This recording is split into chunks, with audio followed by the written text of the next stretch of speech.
Hello बच्चों, welcome to all. This is Manisha. कैसे हैं आप लोग? उम्मीद है बहुत ही बढ़िया होंगे। तो आज हम लोग काफ़ी एक्साइटेड है क्योंकि हमारा आज नया टॉपिक रहेगा जो है रेस्पिरेशन इन ऑर्गेनिज्म। और रेस्पिरेशन क्यों इम्पॉर्टेंट है, क्यों हम रेस्पिरेशन का बात करें, तो देखो जैसा कि आपको टॉपिक दिखाई दे रहा है रेस्पिरेशन इन ऑर्गेनिज्म, तो हमारे लिए सबसे पहला काम है कि इस वर्ड को हम लोग समझते हैं। तो रेस्पिरेशन होता क्या है, इसको समझने से पहले आप ये देखो कि हमें अपने काम को करने के लिए एनर्जी चाहिए होता है। या फिर आप कोई भी काम कर लो, या तो आप खेल रहे हो या खाना खा रहे हो या कोई सा भी काम करते हो या चल रहे हो, पढ़ाई कर रहे हो, हर एक चीज़ के लिए आपको क्या चाहिए होता है। तो कोई भी वर्क के लिए हमें क्या चाहिए, एनर्जी चाहिए, पहली वर्क। दूसरी बात, इस एनर्जी को हम लाते कहाँ से हैं, तो इसके लिए हमें पता है कि हम फूड खाते हैं। अगर आप कभी खाना ना खाओ तो आपको ऐसा लगता है ना, थोड़ा थकावट ज़्यादा फील होता है, एनर्जी कम, या आप लो फील करते हो। तो क्यों? तो क्योंकि आपको उस टाइम पे फूड की रिक्वायरमेंट। तो अब आप देखो, ये फूड हमारे बॉडी में हमें मिलता है। तो कैसे मिलता है? तो हम लोग जो भी फूड या रिसोर्सेस यूज़ करते हैं, जैसे आपने चावल खाया, रोटी खाया, तो इस फूड को हम लोगों ने खाया, देन उसे डाइजेस्ट करते हैं, ठीक है। तो इसके पहले हमने कभी पढ़ा है कि डाइजेशन एक प्रोसेस है जिसमें हम लोग फूड को इनटेक करते हैं और उसे ब्रेक डाउन करते हैं, ठीक है ना। बट इसके बाद क्या होता है, एक प्रोसेस होगी हमारे बॉडी में जिसे हम कहेंगे रेस्पिरेशन। इसमें क्या होगा, इस फूड को हम ब्रेक डाउन करते हैं और तोड़ कर क्या करते हैं, एनर्जी बनाते हैं। और उसी एनर्जी से हमें जो बोलते हो ना ताकत मिलता है, और आप जितने भी काम कर पाते हो उसी एनर्जी का यूज करके आप कर पा रहे हो। तो simple word, respiration, it is a process in which food is broken down into smaller unit and it releases energies and this is called respiration। तो क्या हो गया सिंपली, तो अब याद रखोगे ना। तो देखो जैसे हमारी बॉडी में और भी बाकी फंक्शंस होती है ना, जैसे रेस्पिरेशन, डाइजेशन, एक्सक्रीशन, तो सिमिलरली यहाँ पे रेस्पिरेशन भी क्या हो गया, रेस्पिरेशन भी इन्हीं में से एक एग्जाम्पल हो जाएंगे या इन्हीं में से एक फंक्शन हो जाएंगे। अब रेस्पिरेशन को हम लोग ना दो पार्ट में डिवाइड करते हैं। किस पार्ट में? तो एक वैसा कंडीशन जिसमें कि ये फूड ब्रेक डाउन तो हो रहा है बट ऑक्सीजन के प्रेजेंस में हो रहा है। ऑक्सीजन के प्रेजेंस में हो रहा है मीन्स उसे ऑक्सीजन मिल रहा है, देन वो ऑक्सीजन उसको हेल्प कर रहा है उसको ब्रेक डाउन करने में और एनर्जी को निकालने में। लेकिन एक और केस है जिसमें कि अगर किसी कारण से ऑक्सीजन नहीं है या फिर बहुत कम अमाउंट में प्रेजेंट है, तो उस केस में भी ये रेस्पिरेशन प्रोसेस तो होगा, यानी फूड ब्रेक डाउन होगा, बट वहाँ में प्रोडक्ट जो रहेंगे वो चेंज हो जाएंगे। तो क्या बनता है, तो आपको देखो एक यहाँ पे एक इक्वेशन दिखाई दे रहा होगा। कैसा है ये? मीन्स जब ग्लूकोज या फूड ब्रेक डाउन होकर के इन प्रेजेंस ऑफ ऑक्सीजन वो किस में कन्वर्ट हो रहा है, carbon dioxide and water plus energy, ठीक है। और ये एनर्जी आपको याद होना चाहिए, ये एनर्जी एटीपी के फॉर्म में कन्वर्ट होता है और यहाँ पे ज़्यादा अमाउंट में एनर्जी रिलीज होती है। इसको अगर आप थोड़ा सीनियर पॉइंट ऑफ व्यू से देखो तो 38 एटीपी ये प्रोड्यूस करते हैं, ठीक है। देन अगर यहाँ पे ऑक्सीजन की कमी है या फिर ऑक्सीजन ना के बराबर है, तो वहाँ पे ये रेस्पिरेशन तो होगा, यानी यहाँ पे फूड ब्रेक डाउन होगा, बट क्या प्रोडक्ट बनेंगे, तो यहाँ पे हमें एनर्जी भी मिलेगा बट वो कम अमाउंट में मिलेगा। तो यहाँ पे ओनली 2 एटीपी बनेंगे और कार्बन डाइऑक्साइड, वाटर तो बनेंगे, साथ के यहाँ पे अल्कोहल बनता है, ठीक है। आपको याद रखना है, जब एयर के प्रेजेंस में हो तो क्या बन रहा है, carbon dioxide and water and energy, and in absence of oxygen they produce या दे रिलीज, क्या रिलीज करते हैं वो, अल्कोहल, CO2 एंड एनर्जी, ठीक है। अब आपको याद होगा, कभी कभी आप याद करो, जब आप बहुत ज़्यादा एक्सरसाइज करते हो तो आपको थोड़ी सी थकावट होती है या फिर आपके लेग के पास पेन भी होता है।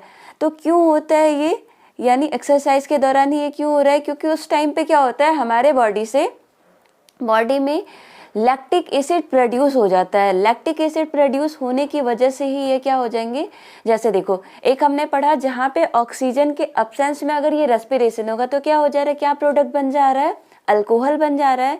And in case of absence of oxygen during exercise they produce lactic acid। तो आपको याद रहना है, respiration it is a process of conversion of food into energy or its simple form and it is of 2 type। Means ये 2 प्रकार के होंगे या 2 टाइप के होंगे। कौन कौन से? एरोबिक रेस्पिरेशन एंड दूसरा नॉन एरोबिक और एनएरोबिक। मीन्स इसमें क्या हो जाएंगे, एरोबिक में एयर के प्रेजेंस में यानी ऑक्सीजन के प्रेजेंस में ये रिएक्शन होंगी और एक ऑक्सीजन के अब्सेंस में होंगे, दोनों के प्रोडक्ट डिफरेंट डिफरेंट बनेंगे। तो आपको ये डिफरेंस आपको याद रखना है और समझ के चलो, आपको इतना भी हार्ड तो लगेगा नहीं। तो ये देखो, ये सिंपल वे हो गया, यानी कि हमारे पास अगर क्वेश्चन आता है what are the type of respiration, तो there are 2 type of respiration, aerobic and anaerobic, ठीक है, इनके इक्वेशन। तो देखो अब ये इस टाइप के रेस्पिरेशन किन में हमें दिखाई देते हैं, तो aerobic respiration, most of the aerobic respiration हमें higher plants, animals including humans में हमें एरोबिक टाइप ऑफ रेस्पिरेशन दिखाई देंगे, और एनएरोबिक हमें किन में दिखाई देंगे, तो जो लोअर ग्रुप होते हैं, कुछ बैक्टीरियाज हो गए, कुछ फंजाई हो गए, इनमें हमें किस टाइप के एरोबिक रेस्पिरेशन दिखाई देंगे, anaerobic, means in absence of oxygen. तो आपको याद रहेगा, उम्मीद है बहुत अच्छे से। देखो एक ये तो हो गया रेस्पिरेशन। रेस्पिरेशन अब आप एक सिंपल वर्ड में, एक मजाक में मैं बताती हूँ कैसे हो जाता है। जैसे मान लेते हो आपके घर में वो दीपावली के टाइम पे आप लोग क्या करते हो, एक गुल्लक बनाते हो ना, गुल्लक में क्या करते हो, उसमें कॉइन्स को इकट्ठा करते हो। देन कॉइन्स को इकट्ठा करने के बाद क्या करते हो, आप यूज कर पाते हो क्या, नहीं, जब तक उसको आप तोड़ते नहीं हो फिर वहां से कॉइन निकलता नहीं। तो सिंपल है, जैसे हमने खाना खाया, वो ग्लूकोज क्या हो गया, वहां पे स्टोर हुआ या टूटा, वहां पे फूड के थ्रू वहां पे ग्लूकोज बन गया। अब उस ग्लूकोज को हमने तोड़ना है और फिर उससे कॉइन निकाल लेनी है। तो याद रखो कि कैसे हो गया यहाँ पे, मीन्स ये फूड टूट करके ग्लूकोज में बना एंड ग्लूकोज फिर फर्दर ऑक्सीजन के साथ रिएक्शन करके और ऑक्सीजन के प्रेजेंस में ये ब्रेक डाउन होकर के हमें एनर्जी देते हैं और उसी एनर्जी से फिर आप सारे मस्तियाँ करते हो। ठीक है, तो आपको याद रहेगा ना कि किस तरीके से हम लोग ऑक्सीजन के हेल्प से रेस्पिरेशन कर पाते हैं। देखो ये बहुत अच्छे से क्लियर होगा। अब एक टर्म आता है ब्रीदिंग, जैसे आप रेस्पिरेशन मीन्स अभी तक समझते थे ना, मीन्स सांस लेते हो एक बार अप एक बार डाउन, ऐसे होता है ना। मीन्स अगर आपने कभी रेस्पिरेशन किया होगा और बाबा रामदेव वाले एग्जाम्पल्स को अगर आप थोड़ा फॉलो करते होगे, जिसमें कि वो एक्सरसाइजेस बताते हैं ना वहाँ पे कि कैसे करना होता है, तो क्या करते हो आप, तो कभी डीप ब्रीथ कभी डीप आउट। तो हम लोग क्या करते हैं, सांस को अंदर लेना और बाहर छोड़ना। तो ये होता क्या है, तो सिंपल देखो, तो ये रेस्पिरेशन नहीं होता। रेस्पिरेशन जिससे हम अभी तक कंफ्यूज थे ना कि रेस्पिरेशन में क्या होता है, मीन्स ऑक्सीजन अंदर लेते हैं और कार्बन डाइऑक्साइड बाहर रिलीज करते, तो ये नहीं होगा। तो ब्रीदिंग क्या होता है, तो ये जो टर्म था ना respiration, it is a different process and breathing is a different process. Breathing में मीन्स सिंपल वर्ड, ऑक्सीजन को अंदर लेना with the help of air and oxygen को बाहर रिलीज कर, कार्बन डाइऑक्साइड को बाहर रिलीज करना with the help of air. ये प्रोसेस सिंपल वे में क्या कहलाएगा, ब्रीदिंग। तो ये दो डिफरेंट टर्म्स आपको क्लियर हुए होंगे, कौन कौन से, ब्रीदिंग एंड रेस्पिरेशन में डिफरेंस क्लियर हो गया। ठीक है, देन ब्रीदिंग में होता क्या है, दो प्रोसेस हो रहा है। एक में जब देखते हो ना आप लोग सांस को अंदर ले रहे हो, मीन्स डीप ब्रीथ कर रहे हो, तो जब हम लोग एयर को अंदर की ओर लेते हैं तो उस प्रोसेस को हम लोग क्या बोलते हैं, इनहेलेशन। एंड जब हम एयर को आउटसाइड भी करते हैं, मीन्स आप एक बार डीप ब्रीथ लो, फिर एक बार इन करो, एक बार छोड़ो, तो यहाँ पे क्या हो रहा है, एक बार ही हम लोग एयर को अंदर ले रहे हैं, देन इनहेलेशन, एंड जब इस एयर को बाहर कर रहे हैं तो क्या कहलाएंगे, ये एक्सहेलेशन। ठीक है, अब देखो हमारे बॉडी में, मीन्स हम लोग अगर ह्यूमन के एग्जाम्पल्स को याद करें तो ह्यूमन में ये किस तरीके से हो सकता है, तो ह्यूमन रेस्पिरेटरी सिस्टम में क्या क्या पार्ट आते हैं। देखो कोई भी सिस्टम होगा ना तो वहाँ पे बहुत सारे ऑर्गन मिलके वर्क करेंगे, आपको ये बेसिक टर्म्स पता होने चाहिए, और इनकेस नहीं पता है तो आप जान लो। जैसे मान लेते हैं एक टर्म हो गया यहाँ पे, जैसे हम लोग सिंपली देखो हमारे पास नोज है, फिर वहाँ पे लंग्स है, ये सारे यहाँ पे मिल करके काम करेंगे। मीन्स ऑर्गन सिस्टम जैसे होता है तो वो क्या होता है, मिल के काम करते हैं ना, वैसे ही हमारे पास कौन कौन से रेस्पिरेटरी सिस्टम यहाँ पे वर्क करेंगे, या फिर रेस्पिरेटरी सिस्टम में कौन कौन से ऑर्गन वर्क करेंगे, तो क्या क्या आ जाते हैं। तो आप देखो सबसे बाहर आपके बॉडी के दो नॉस्ट्रिल बने हुए, मीन्स जो नाक के पास या नोज के पास वहाँ पे दो नॉस्ट्रिल या दो छेद है, वहाँ से क्या होता है, एयर अंदर की ओर आता है। देन दूसरा देखो नेजल कैविटी है, मीन्स नोज के अंदर, आपको यहाँ पे डायग्राम में दिखेगा नेजल कैविटी, उसके थ्रू एयर अंदर जाता है। देन वहाँ पे विंड पाइप, जैसे आपने कभी फूड पाइप पढ़ा होगा फूड के ट्रेवल के लिए या फूड को पैसेज के लिए, वैसे ही हमारे पास विंड पाइप प्रेजेंट होता है to transfer the wind inside lungs. तो वहाँ पे क्या हो गया, विंड पाइप प्रेजेंट हो गया। देन विंड पाइप कहाँ पे जाके कनेक्ट हो रहे हैं, तो हमारे लंग्स के पास, लेकिन लंग्स के अंदर भी एक पार्ट है जिन्हें हम क्या कहते हैं, ब्रोंकाई बोलेंगे, या सिंगुलर में ब्रोंकस बोलते हैं, मीन्स छोटे छोटे ऐसे बबल्स लाइक स्ट्रक्चर। ये क्या करेंगे, ये यहाँ पे एयर को एक्सचेंज, ये जो हम लोग बोलते हैं ना कार्बन डाइऑक्साइड को बाहर निकाल देना एंड ऑक्सीजन को अंदर लेना, इस प्रोसेस को कहाँ पे किया जाएगा, हमारे लंग्स के अंदर। इसलिए आप जब देखते हो ना तो आपके रिस्ट ये वाले पोर्शन क्या हो जाएंगे, रिब्स वाले पोर्शन थोड़े अप एंड डाउन, ये पोजीशन चेंज होते हैं, आप देखना कभी फील करना।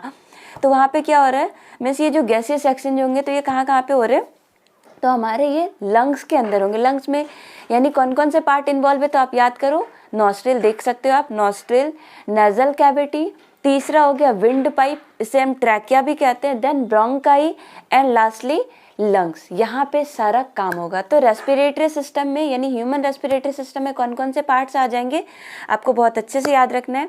देन ये किस तरीके से वर्क करते हैं, means mechanism of breathing in human beings क्या क्या हो जाएंगे। तो देखो, जैसे हम लोग सबसे पहले क्या करते हैं, एयर को अंदर लेते हैं, तो हमारे बॉडी का ये जो आपको डायफ्राम वाला पार्ट दिख रहा है वो क्या हो जाता है, वो बड़ा हो जाएगा। और इस तरीके से हमारा चेस्ट का जो कैविटी है वो कैसा, आपको आप खुद से फील करना, जब एयर को इन करते हो तो आपको कैसा फील होगा, तो ये जो डायफ्राम वाला पार्ट है अप हो रहा है, फिर वहाँ पे क्या हो जाए, मीन्स उसके साइज में कैसे इन एंड आउट हो रहा है। तो आपको यहाँ पे डायग्राम में बहुत अच्छे से दिख रहा होगा, मेरे बैकग्राउंड में ये कैसा आपको दिखाई दे रहा है।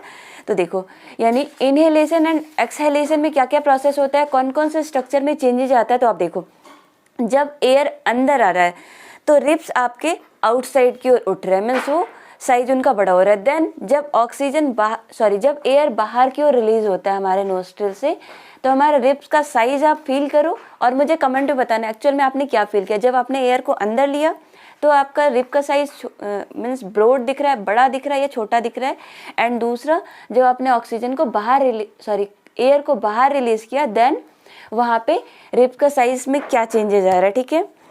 देन यहाँ पे देखना है, ये हमारे साथ जैसे सच में ये काम करता है या नहीं करता, तो आप क्या करोगे, इसके लिए मैं प्रैक्टिकल्स के लिए सेपरेट वीडियोस बनाऊंगी कि कैसे हम लोग इसको प्रैक्टिकल कर सकते हैं, ठीक है। तो प्रैक्टिकल वाला पार्ट के लिए आप दूसरे वीडियोस को कांटेक्ट करोगे, इसके लिए आप पहले तो सब्सक्राइब करोगे, तभी आपको पता चलेगा कि कौन सा वीडियो आया है नेक्स्ट। तो देखो, अभी तक हमने कौन सा पढ़ा, रेस्पिरेशन क्या होता है, टाइप ऑफ रेस्पिरेशन क्या होता है, then what is the breathing. Breathing में सिंपल ऑक्सीजन को अंदर लेना एंड कार्बन डाइऑक्साइड को बाहर रिलीज करना। देन देखो, ये हमने अभी जो पढ़ा ना, नॉस्ट्रिल, ट्रैकिया, लंग्स, ये सारे पार्ट्स हमें किस में दिखाई देते हैं, इन ह्यूमन रेस्पिरेटरी सिस्टम। तो ऐसा तो नहीं है सिर्फ हम लोग ही सांस लेंगे या हम लोग ही रेस्पिरेशन करेंगे, बाकी एनिमल्स को भी या बाकी लिविंग ऑर्गेनिज्म को भी चाहिए ना एनर्जी। तो वो किस तरीके से रेस्पिरेशन करते हैं, उनमें कौन से पार्ट्स प्रेजेंट होते हैं, तो आपको याद रखना है। उनमें हमें, जैसे कि अगर आप फिश के एग्जाम्पल को ले लो, तो फिश में क्या होता है ना, उनके पास गिल्स प्रेजेंट होते हैं, तो वो उनको हेल्प करते हैं फॉर रेस्पिरेशन, और रेस्पिरेशन होने से सिमिलर उनमें प्रोसेस हो जाएंगे। देन प्लांट्स भी रेस्पिरेशन करते हैं, प्लांट्स में रेस्पिरेशन के लिए कौन से पार्ट्स प्रेजेंट हो जाएंगे, तो उनके पास रूट्स भी प्रेजेंट है for gases exchange, stomata present है उनके गैसेस एक्सचेंज के लिए। देन और भी है रेस्पिरेशन इन, अब जैसे कुछ इंसेक्ट्स को आप देख ले, कॉकरोच हो गए या फिर उनमें क्या प्रेजेंट होते हैं, उनमें स्पाइरली, इनको आपको डायग्राम में देखना है, इन सारे में क्या क्या डिफरेंसेस हैं। मीन्स हमारे सिलेबस में क्या क्या दिया है, इंसेक्ट्स के बारे में, फिश के बारे में एंड प्लांट्स के बारे में, मीन्स प्लांट्स किस तरीके से रेस्पायर करते हैं।